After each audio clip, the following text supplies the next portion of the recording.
Editors classes. कैसे आप सब लोग? आई होप आप लोगों की स्टडीज बहुत अच्छी चल रही होगी। आज हम केमिस्ट्री कंटिन्यू करने वाले हैं।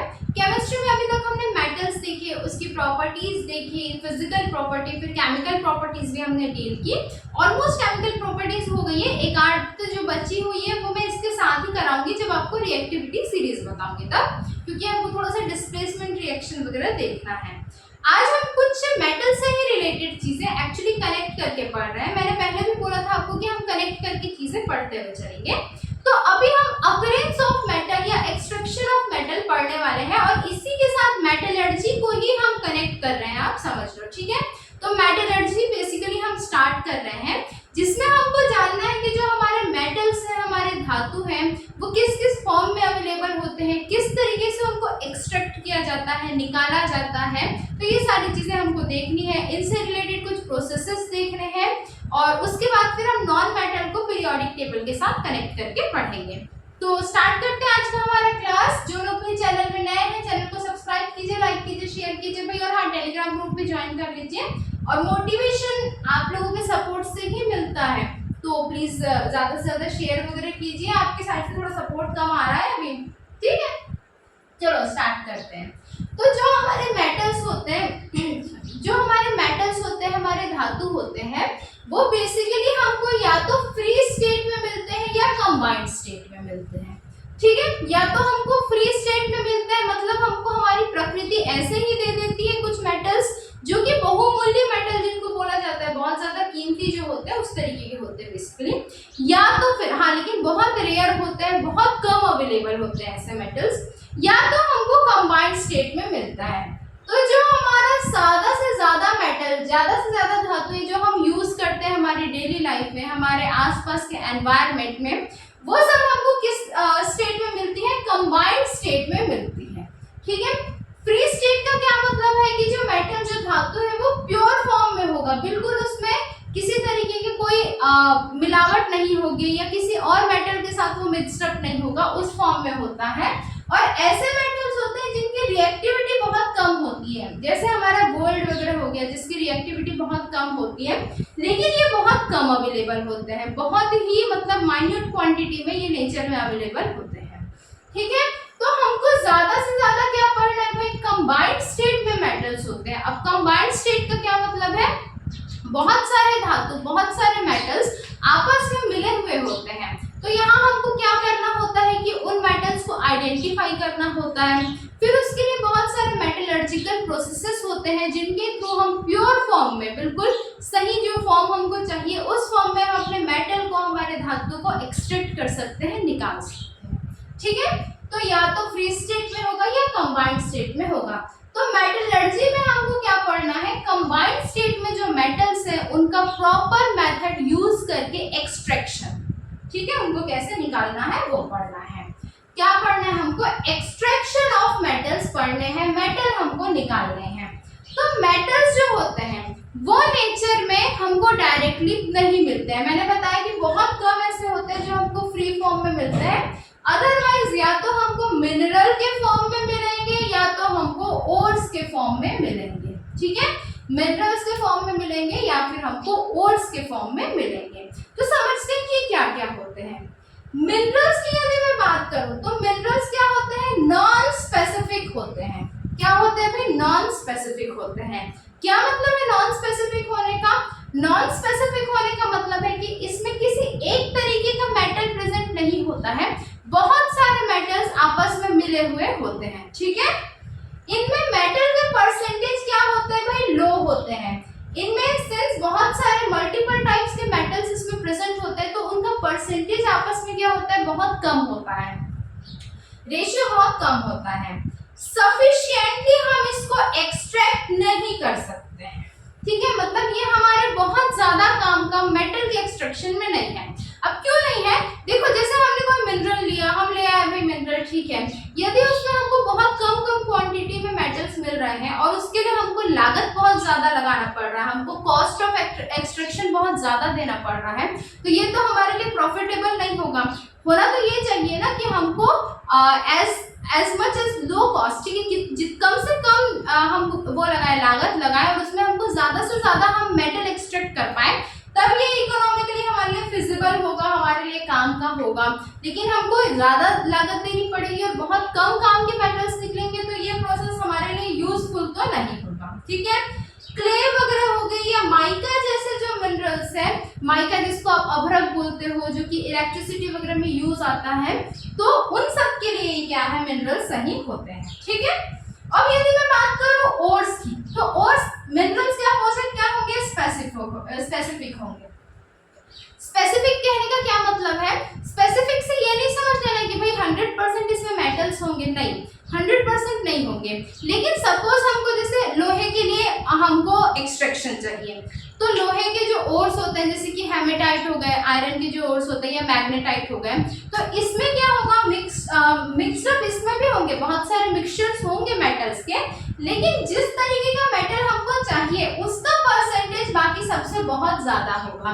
तो इसमें यदि हम लागत लगाते हैं तो हमको जितना हम दे रहे हैं, हम जो इन्वेस्ट कर रहे हैं, उससे ज्यादा हम मेटल्स एक्सट्रैक्ट कर सकते हैं। ठीक है, तो ये मिनरल्स के कंपैरिजन में बहुत ज्यादा स्पेसिफिक होते हैं। ठीक है, इसमें जो हमको डिजायरेबल मेटल होता है उसका क्वांटिटी, उसका परसेंटेज, उसकी जो संख्या होती है वो ज्यादा होती है। ठीक है, प्योरिटी लेवल ज्यादा होगा, इसमें प्योरिटी लेवल हाई होगा, परसेंटेज हाई होगा। जो मैंने बताया यही है कि जो हमको डिजायरेबल जो भी हमारा मेटल है, सपोज एल्यूमिनियम हमको निकालना है तो भाई बॉक्साइट एल्यूमिनियम का ओर होता है, तो उसका परसेंटेज यहाँ पे सबसे ज्यादा होगा।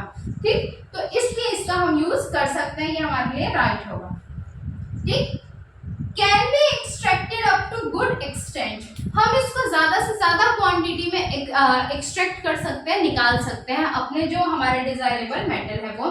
एग्जांपल में बॉक्साइट हो गया जो कि एल्यूमिनियम का ओर होता है, इसके अलावा मैग्नेटाइट, हेमेटाइट, ये सब किसके होते हैं, आयरन के ओर्स होते हैं।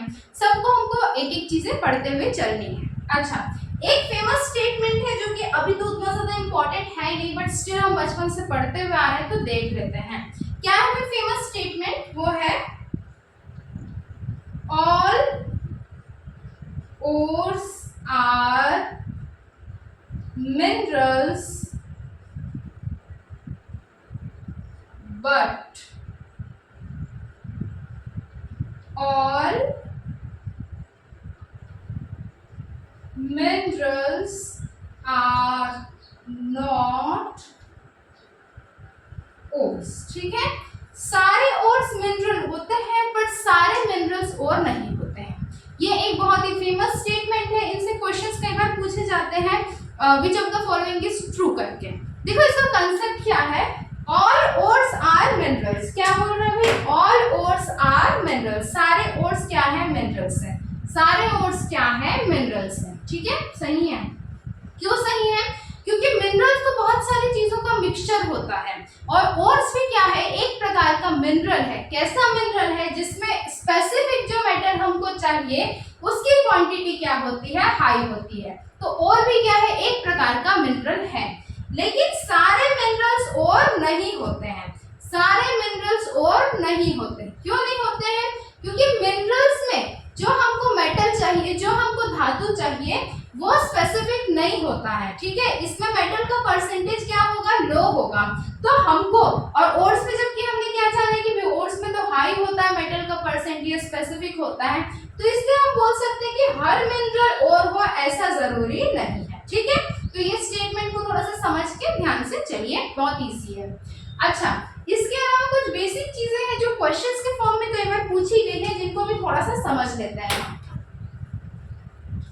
हमारा जो अर्थ का क्रस्ट है, जो हमारा धरती है, उसमें सबसे ज्यादा जो एलिमेंट पाया जाता है वो क्या पाया जाता है, सबसे ज्यादा ऑक्सीजन पाया जाता है। ठीक है, दूसरे नंबर पे सिलिकॉन पाया जाता है और तीसरे नंबर पे एल्यूमिनियम पाया जाता है। इसको एक ट्रिक से याद करते हैं, इसकी ट्रिक क्या है, ओसा। ओसा, ओसा क्या है भाई, इसकी ट्रिक है, सबसे ज्यादा क्या होगा, हमारे अर्थ क्रस्ट में ओसा होगा। ठीक है, ओस जो गिरती है ना, उसी से आप याद कर सकते हो, ओसा। O for oxygen, S for silicon and A for aluminium. ठीक है, क्लियर है यहाँ तक के। अब यदि मैं बात करूं ओशियन की, समुद्र की, तो यहाँ पे सबसे ज्यादा क्या पाया जाता है, सबसे ज्यादा ऑक्सीजन पाया जाता है, दूसरे नंबर पे हाइड्रोजन पाया जाता है और तीसरे नंबर पे क्लोरीन पाया जाता है। ठीक है, पहले सबसे ज्यादा ऑक्सीजन, फिर हाइड्रोजन, फिर क्लोरीन। ठीक, क्लोरीन जो है जिसे NaCl टेबल सॉल्ट जो होता है वो हम लोग खाने के लिए जो यूज करते हैं वो हम समुद्र से लेते हैं ना, तो क्लोरीन आपको उससे याद रखना है। ठीक है, और ऑक्सीजन OH3, कैसे याद रखना है? OH3।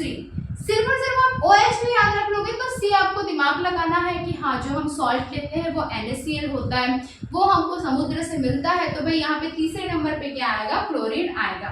अच्छा, यही क्लोरीन जो है वो जो सी वाटर, जो समुद्र का वाटर होता है जिसको हार्ड वाटर बोलते हैं ना, खारा पानी, उसके लिए भी रिस्पॉन्सिबल है। ठीक है, हार्ड वाटर के लिए भी, जो हार्डनेस होती है सी वाटर में, उसके लिए भी ये क्लोरीन रिस्पॉन्सिबल होता है। ठीक है, अब यदि मैं बात करूं ह्यूमन बॉडी की, हमारे मानव शरीर की, तो इसमें कौन कौन से एलिमेंट्स पाए जाते हैं? तो सबसे ज्यादा पाया जाता है हाइड्रोजन, फिर ऑक्सीजन, फिर कार्बन, फिर नाइट्रोजन। ठीक है, HOCN,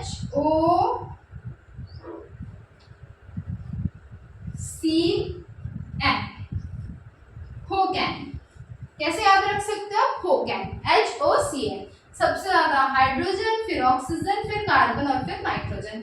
एक दो बार जब ये ट्रिक्स देखोगे तो आपको इजीली याद हो जाएगा। सबसे पहले अर्थ वाला समझना है, अर्थ के अर्थ में क्या होता है? ओसा होता है, ओस गिरता है, OS है। ठीक है, दूसरे नंबर पे ओशियन का समझना है आपको, ऑक्सीजन, हाइड्रोजन और क्लोरीन। क्लोरीन जहां पर आ रहा है तीसरे नंबर पे, वो कौन सा वाला होगा? ओशियन का, C का होगा। इसके अलावा ह्यूमन बॉडी का होकैन करके आपको याद रखना है। ठीक है, तो इस तरीके से आपको सारे क्वेश्चंस, जैसे इनमें से क्वेश्चंस आते हैं एग्जाम में, तो आपसे बन पाएंगे इजीली। तो चलो मिलते हैं फिर अगली क्लास में। हाँ भी सपोर्ट में कंजूसी नहीं करनी है, ज्यादा से ज्यादा सब्सक्राइब कीजिए, लाइक कीजिए, शेयर कीजिए। ठीक है, okay, bye bye, take care.